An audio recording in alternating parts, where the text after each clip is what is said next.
There we go. So how are we today? It's good to see you. We got a lot of energy out there. Yeah, the four of you out there too. That's good. Boy, how about that Nevada weather? I was at a baseball game last night for my 9-year-old son and 11-year-old son, and it's snowing on us. They're out there swinging, and I'm like, oh, I'm so glad that's not me, because I had 5 layers on and my fishing gloves and my ski jacket. I would not want to hit a ball on my end of a bat in the cold weather. Speaking of my sons, I do have a third son, Jack. He's 13, and they're at the age, maybe you could relate, where they love pets.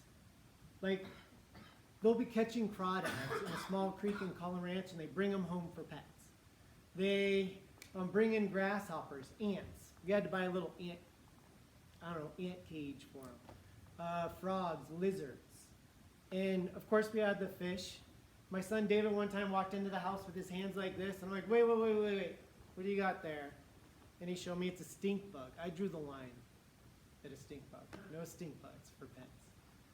And so as we think about this, it always comes back to me as a parent. How can I help my sons, as they have these pets, provide and care for these pets? Like personally, I'm not even quite sure how to care for a grasshopper that's in this little cage.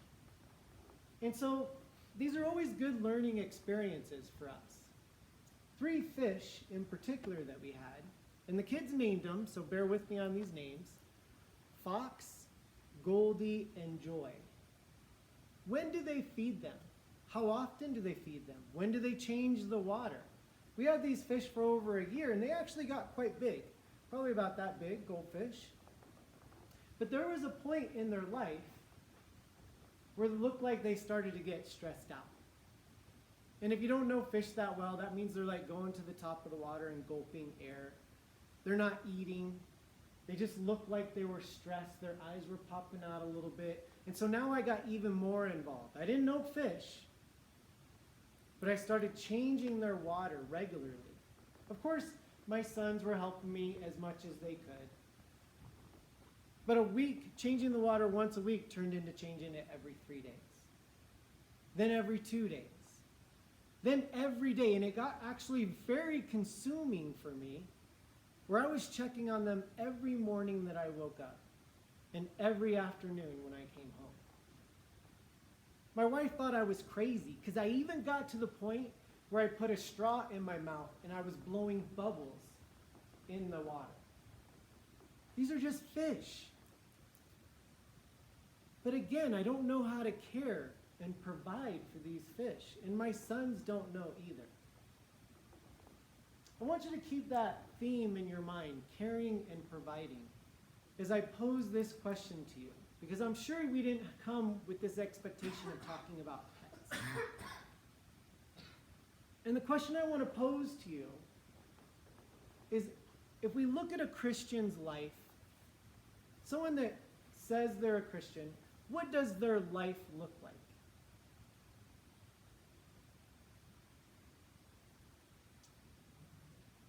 What does their life look like?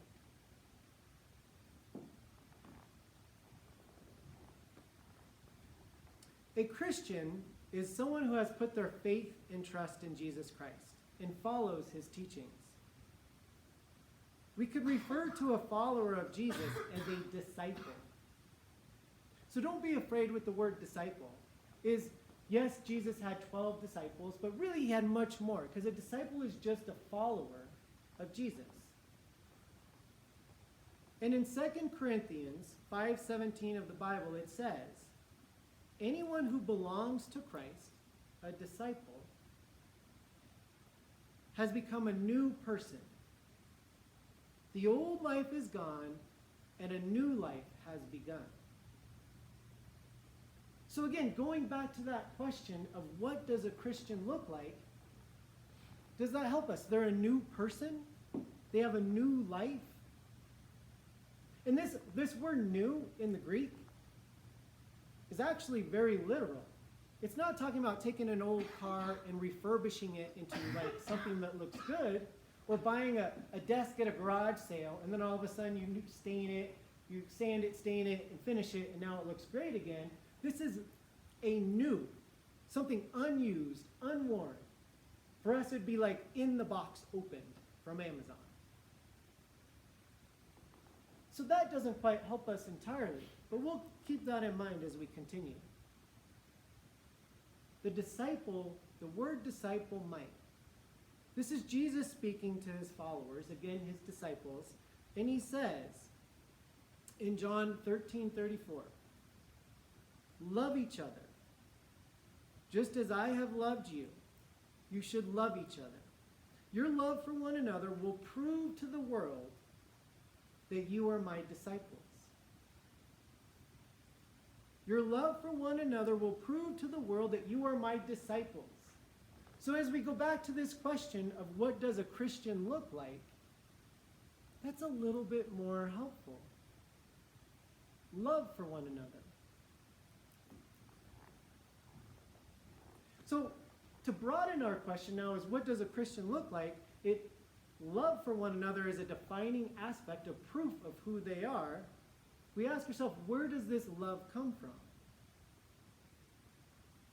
And it comes from the life-changing love that that person experienced from God. This life-changing love that they got from God accepted them no matter what their past was. This life-changing love got them hope in a hopeless situation. This life-changing love brought healing spiritually, physically, mentally during times of brokenness. This life-changing love gave them peace and joy when their world was crashing down upon them. They received this life-changing love. And because of this life-changing love, it now overflows out of their life. It radiates from them. They can't hold it in. And it has to be shared. That's a mark of a disciple. That's what a Christian's life looks like. Is that they're sharing this life-changing love.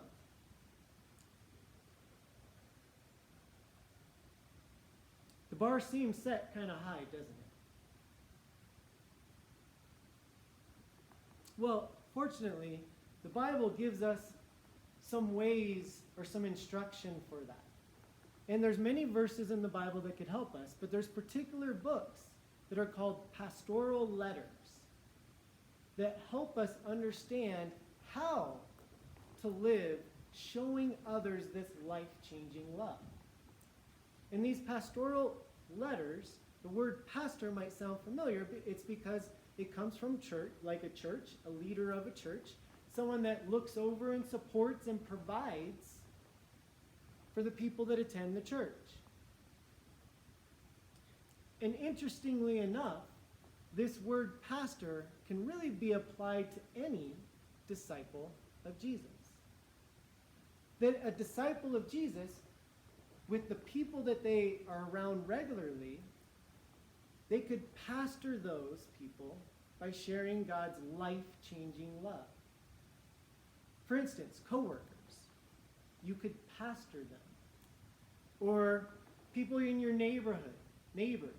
People you encounter on a daily or even a weekly basis in the grocery store or a marketplace or business associates.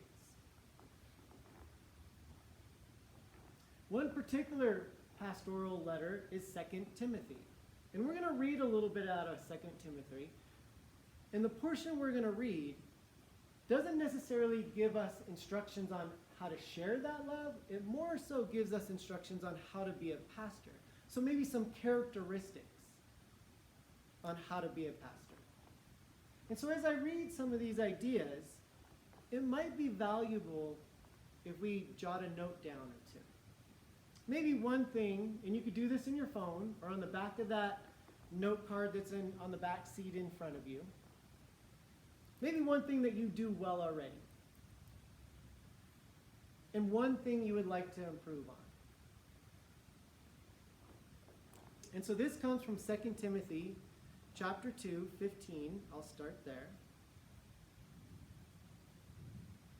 And it says, work hard.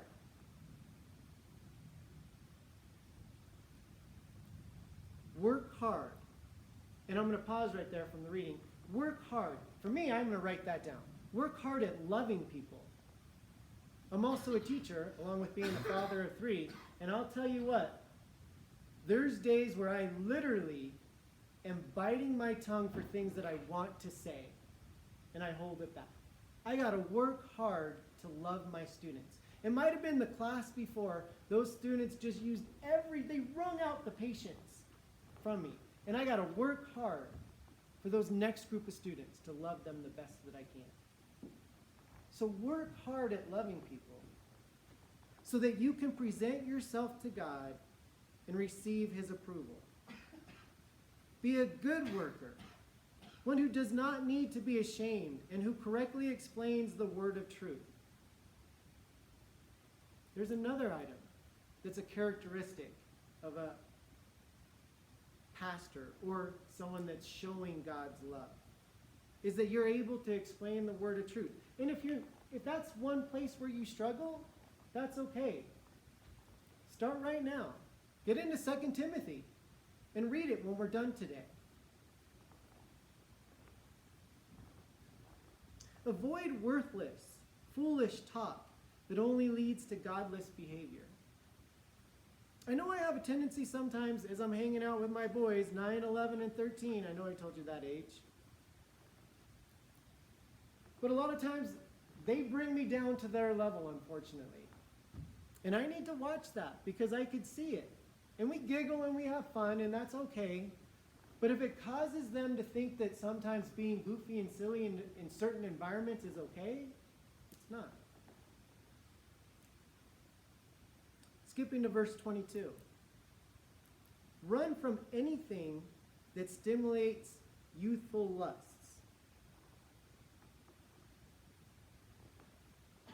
When Jesus was talking to his disciples and said the mark of a disciple is your love, he's talking about a sacrificial love. Youthful lusts are where you place yourself first and you get what you want when you want it. Is that something that we need to work on? Instead, pursue righteous living. And if you want to know what righteous living is, because I do too, it's right here in the book of 2 Timothy.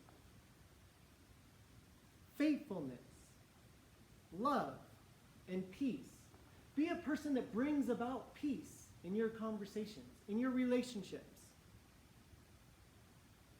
Enjoy the companionship of those who call on the Lord with a pure heart. Combine together, connect with people that have the same mission as you do by sharing God's love. His unchanging, life-changing love. And again, I say, don't be involved in foolish, ignorant arguments that only start fights. A servant of the Lord must not quarrel, but must be kind to everyone, be able to teach, and be patient with difficult people. So, as I think about these 3 fish, we started our conversation today with the 3 fish. Joy, Goldie, and Fox. And I think about what happened to those fish, and I know I'm a little crazy to share this, but 2 of them died. And there's 1 left, and that one is physically fine. It's not gulping for air, and it's not stressed out anymore. But now every morning when I wake up, I still check on that 1 fish. And every afternoon I come back for the day, and I check on the 1 fish. And I can't help but think that that 1 fish in a bowl by itself, it's sad. That fish wasn't meant to be in that bowl by itself. It had 3 originally. And now I want to relate this to us. That if we could look around Go ahead, look around, it's okay. The people aren't meant to be by themselves. There's someone in this room right now, and I'm sure it's more than one, that need to hear about the life-changing love of God. That they're struggling with something intently, and they need a pastoral care from you. You can provide that. To give them love and support and provision.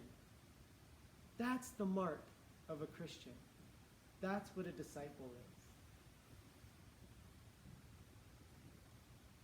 That's it. Slightly over. Just a little bit. What do you call seconds? Nick, if you want to go ahead and get set. Dean, what were your thoughts?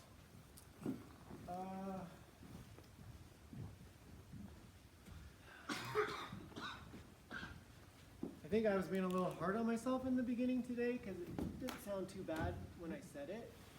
And maybe I think you guys were helpful with that because all of you guys paid attention to me. Mm-hmm. So I think if you guys were all looking down, I wouldn't maybe feel that way right now. Mm-hmm. So I read it and read it and looked at the theme of the book, and I just kept coming back to is why does someone want to read 2 Timothy? Why does someone want to do what is instructed in 2 Timothy? And I just kept coming back to the idea that they've experienced God's love, and so that's what I focused on. Warren, thoughts? Strength for me was the stage presence.